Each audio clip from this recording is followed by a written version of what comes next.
Ayan, so good morning everyone. Good morning church.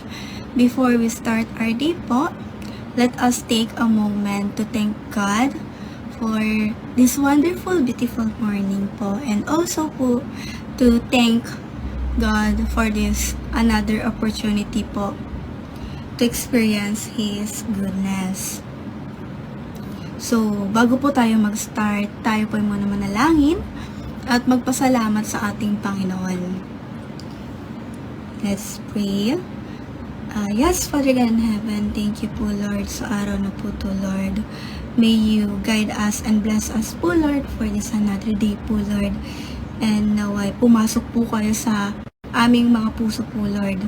Lord, bigyan niyo po kami Lord ng knowledge, wisdom po Lord, and reflect our hearts po Lord sa iyong ibibigay po Lord, sa iyong salita po Lord. Lord, thank you po sa blessings po na binibigay niyo po sa amin pang-araw-araw po Lord.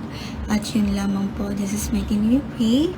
Amen. Amen and amen. So, our verse for today po is 1 John chapter 5 verse 1 to 21. Ulitin po natin. 1 John chapter 5 verse 1 to 21 po. Buksan po natin yung mga Bible. Or pag wala naman po tayong mga Bible, pwede naman po ang ating cellphones.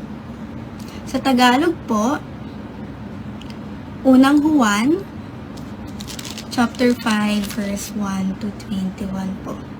So, ang title po natin is Faith That Overcomes. Yan.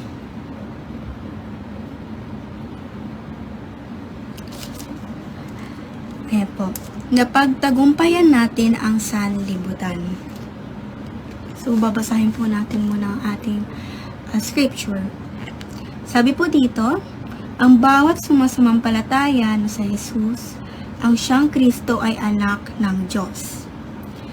At ang sino mang umiibig sa Ama ay umiibig din sa anak. Ito ang palatandaang iniibig natin ang mga anak ng Diyos.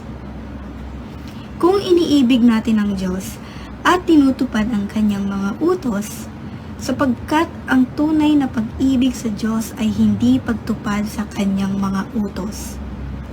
Hindi naman napakahirap sundin ang kanyang mga utos, sapagkat napapagtagumpayan ng mga anak ng Diyos ang sanlibutan at nagtatagumpay tayo sa pamamagitan ng pananampalataya. Sino ang nagtatagumpay laban sa sanlibutan? Ang sumasampalataya na si Jesus, ang anak ng Diyos. Sa verse 6 po, si Jesucristo ang naparito sa pamamagitan ng tubig at ng dugo. Hindi sa pamamagitan ng tubig lamang, kundi sa pamamagitan ng tubig at dugo. Ang Espiritu ang nagpapatotoo tungkol dito, sapagkat ang Espiritu ay katotohanan. Tatlo ang nagpapatotoo sa langit, ang Ama, ang Salita, at ang Espiritu Santo. At ang tatlong ito'y iisa, at mayroong tatlong nagpapatotoo sa lupa. Ang Espiritu, ang tubig at ang dugo, at ang tatlong ito ay nagkakaisa. Kung paniniwalaan natin ang patotoo ng mga tao, higit nating dapat paniwalaan ang patotoo ng Diyos. At ito ang patotoo ng Diyos tungkol sa kanyang anak. Ang sumasampalataya sa anak ng Diyos ay nagtataglay ng patotoong ito sa kanilang puso. Ang sinumang hindi sumampalataya sa Diyos ay ginagawang sinungaling ang Diyos, sapagkat hindi siya naniniwala sa patotoo ng Diyos tungkol sa kanyang anak. At ito ang patotoo, ipinagkaloob sa atin ng Diyos ang buhay na walang hanggan, at ito'y makakamtan natin sa pamamagitan ng kanyang anak. Verse 12, kung ang anak ng Diyos ay nasa isang tao, mayroon siyang buhay na walang hanggan. Ngunit, kung wala sa kanyang anak ng Diyos, ay wala siyang buhay na walang hanggan. Isinulat ko ito sa inyo upang malaman ninyo na kayong sumasampalataya sa anak ng Diyos ay may buhay na walang hanggan.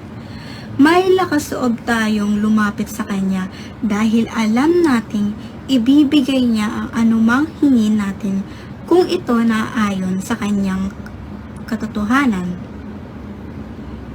o sa Kanyang kalooban. At dahil alam nating pinapakinggan nga niya tayo, alam din nating ibinibigay niya ang bawat hinihiling natin sa Kanya.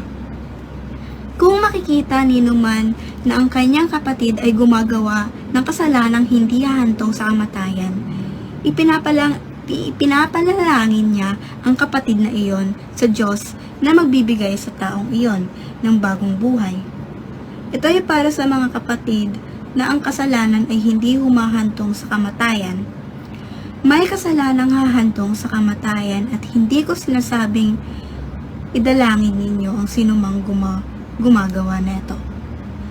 Ang lahat ng gawaing di matuwid ay kasalanan. Ngunit may kasalanang hindi hahantong sa kamatayan. Alam natin ang mga anak ng Diyos ay hindi nagpapatuloy sa pagkakasala, sapagkat iniingatan sila ng anak ng Diyos at hindi sila maaaring galawin ng dyablo. Alam natin tayo sa Diyos kahit na ang buong sanlibutan ay nasa kapangyarihan ng dyablo. At nalalaman natin na parito na ang anak ng Diyos at binigyan niya tayo ng pangunawa upang makilala natin ang tunay na Diyos. At tayo na sa tunay na Diyos sa kanyang anak na si Jesucristo, siya ang tunay na Diyos at buhay na walang hanggan. Last, mga anak, lumayo kayo sa mga Diyos-Diyosan. So, sa verse po na ito, sa scripture po na ito, sa 1 John nga po, makikita po natin kung ano po talaga ibig sabihin ng magkaroon po na tunay na faith o kaya pananampalataya kay Jesus. So, napakalalim po itong scripture nito, no? So, hindi lang ito po tungkol sa pagsasabing naniniwala tayo sa Kanya.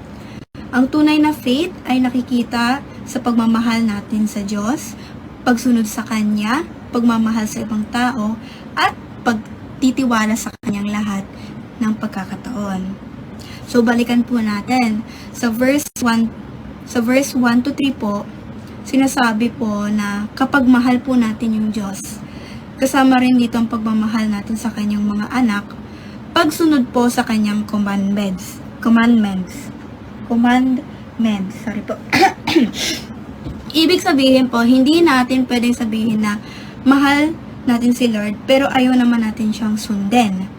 Hindi po tayo perfect, at may mga pagkakataong nagkakamali po tayo, pero kapag tunay nating mahal ang Diyos, magkakaroon po tayo ng desire na mamuhay ayon sa gusto niya. So, sa verse 4 to 5 naman po, sinabi niya po dito, sapagkat napapagtagumpayan ng mga anak ng Diyos ang sanlibutan at nagtatagumpay tayo sa pamamagitan ng pananampalataya. Sino ang nagtatagumpay laban sa sanlibutan? Ang sumasampalataya na si Jesus ang anak ng Diyos. Sa English po nito, for everyone born of God overcome the world. This is the victory that has overcome the world, even our faith. So sa verse na po to, nire-remind po tayo na being a Christian doesn't mean magiging easy na po yung buhay natin.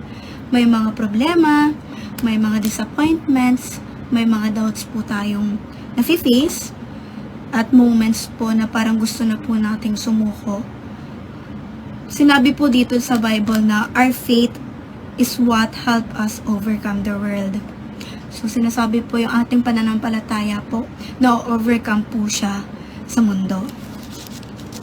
So, hindi po ibig sabihin na hindi na tayo masasaktan o kaya mahihirapan po. Ang ibig sabihin po neto ay kahit ano pong mangyari, hindi tayo kailangang manatiling defeated po. Dahil alam natin kung sino ang paniniwalaan natin. si Jesus po ang ating Panginoon. Kasi po, si Jesus po lamang ang overcome ng mundo. Kaya po, may dahilan po tayong magpatuloy. Amen po ba? Amen.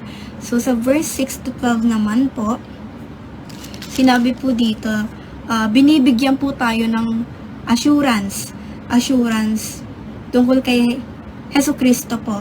So, sinabi po dito na ang eternal life ay matatagpuan po sa anak ng Diyos. So, sabi po sa verse 12, kung ang anak ng Diyos ay nasa isang tao, mayroon siyang buhay na walang hanggan. Ngunit kung wala sa kanyang anak ng Diyos ay wala siyang buhay na walang hanggan. So, ang English po dito, whoever has the Son has life, whoever does not have the Son of God does not have life. So, dito po nakikita po natin na si Jesus po talaga ang center ng life natin. So, hindi po sapat yung pagiging religious lang, ang pagpunta sa church or paggawa ng good things or knowing Bible verse, mga scripture po. Ang matter po dito ay yung relationship po natin sa ating Panginoon. So, siya po ang source, tinatawag po natin source or tunay na buhay at eternal life po. Sa verse 30 naman po, ang buhay ng walang hanggan, sinabi po ni John, sinulat niya po yung mga bagay na ito para po malaman ng mga naniniwala po kay Jesus na mayroon po silang eternal life. So, hindi po natin kailangang mabuhay na palaging nagtatanong kung mahal ba tayo ng Diyos o kung may pag-asa pa ba tayo. Kasi, our confidence found in Jesus. Sa verse 14 to 15 naman po, tinuturoan naman po tayo tungkol sa prayer. So, sabi po dito, may lakas loob tayong lumapit sa Kanya dahil alam nating ibibigay niya ang anumang hingin natin kung ito'y naaayon sa Kanyang kalooban. At dahil alam nating pinapakinggan nga niya tayo, alam din nating ibinibigay niya ang bawat hinihiling natin sa Kanya. So, minsan po, pag nag-pray po tayo, gusto po natin agad yung, gusto po natin na ibigay agad po ni Lord exactly kung ano po yung mga hinihingi natin.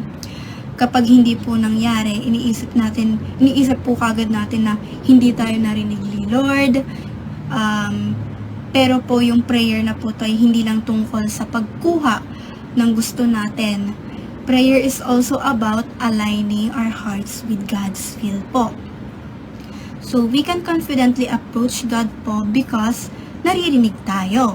Pero, kasabay ng confidence na iyon ay surrender.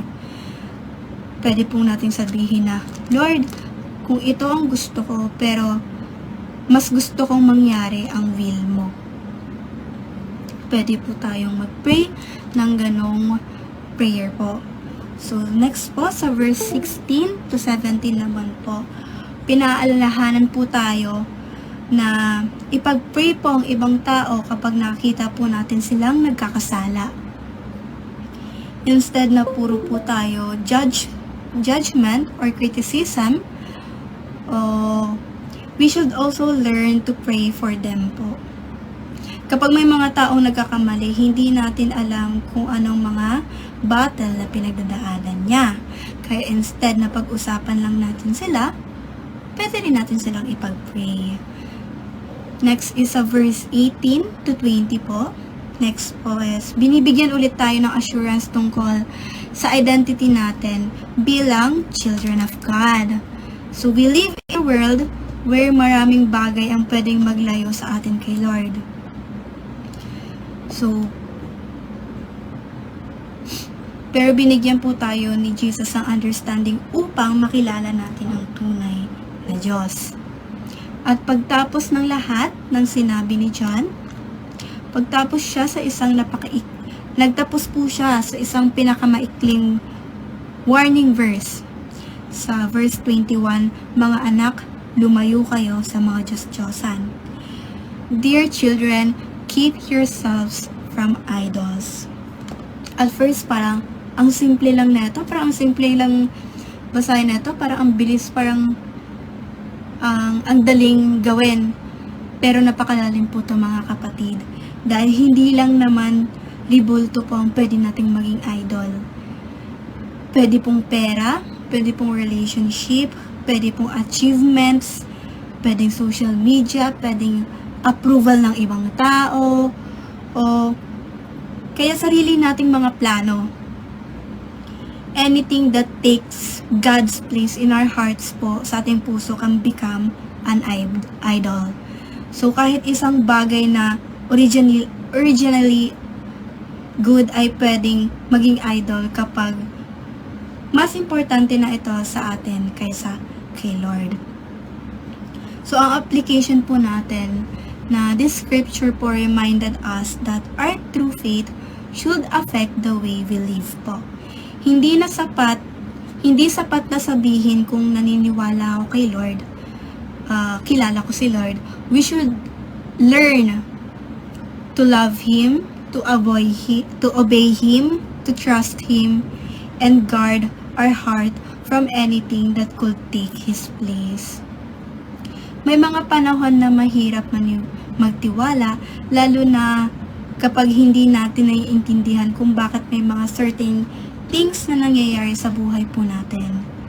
Pero sabi nga po dito sa scripture, sa 1 John nga po, ni-remind po tayo na that our victory, ang ating victory po, hindi po nakadepende kung gaano tayo malakas. Hindi po nakadepende kung gaano natin pinapakita na malakas tayo, na hindi tayo mahina. Kumbaga, our victory comes through our faith in Jesus. Yan, amen?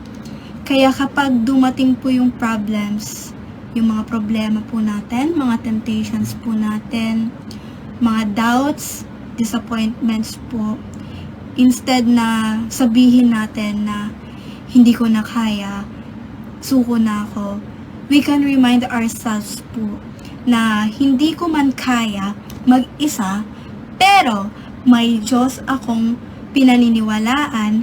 He hears my prayer, He gives me life, and He is greater than whatever I am facing. Kahit mag-isa man lang ako, nandito ang ating Panginoon upang gabayan ako at bigyan ako ng kalakasan. At kung ano man yung hinihiling ko, magiging will po yun.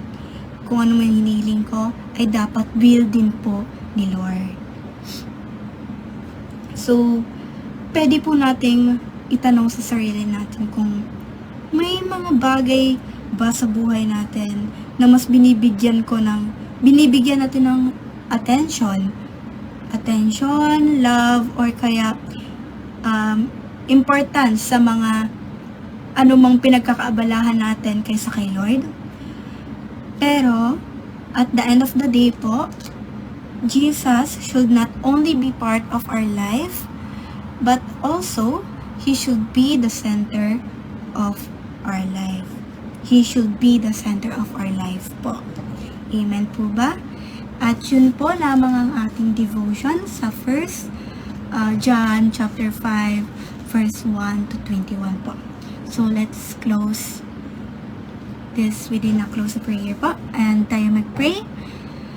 Lord, thank you po Lord for this day po Lord, na meron po kami natutunan po Lord about your word po Lord, na we should not idolize everyone po Lord, kahit gamit po man Lord yan, pera po Lord. Lord, we pray po Lord, buksan niyo po ang aming puso, isipan po Lord, bigyan niyo po kami ng kalakasan po Lord, and thank you po Lord na you give us po Lord ng pagmamahal po Lord. Lord, we thank you for this day po Lord, thank you for the blessings po Lord, and we pray po Lord that everyone will have a good day po Lord. Lord, thank you po Lord. At yun lamang po, and this is my name we pray.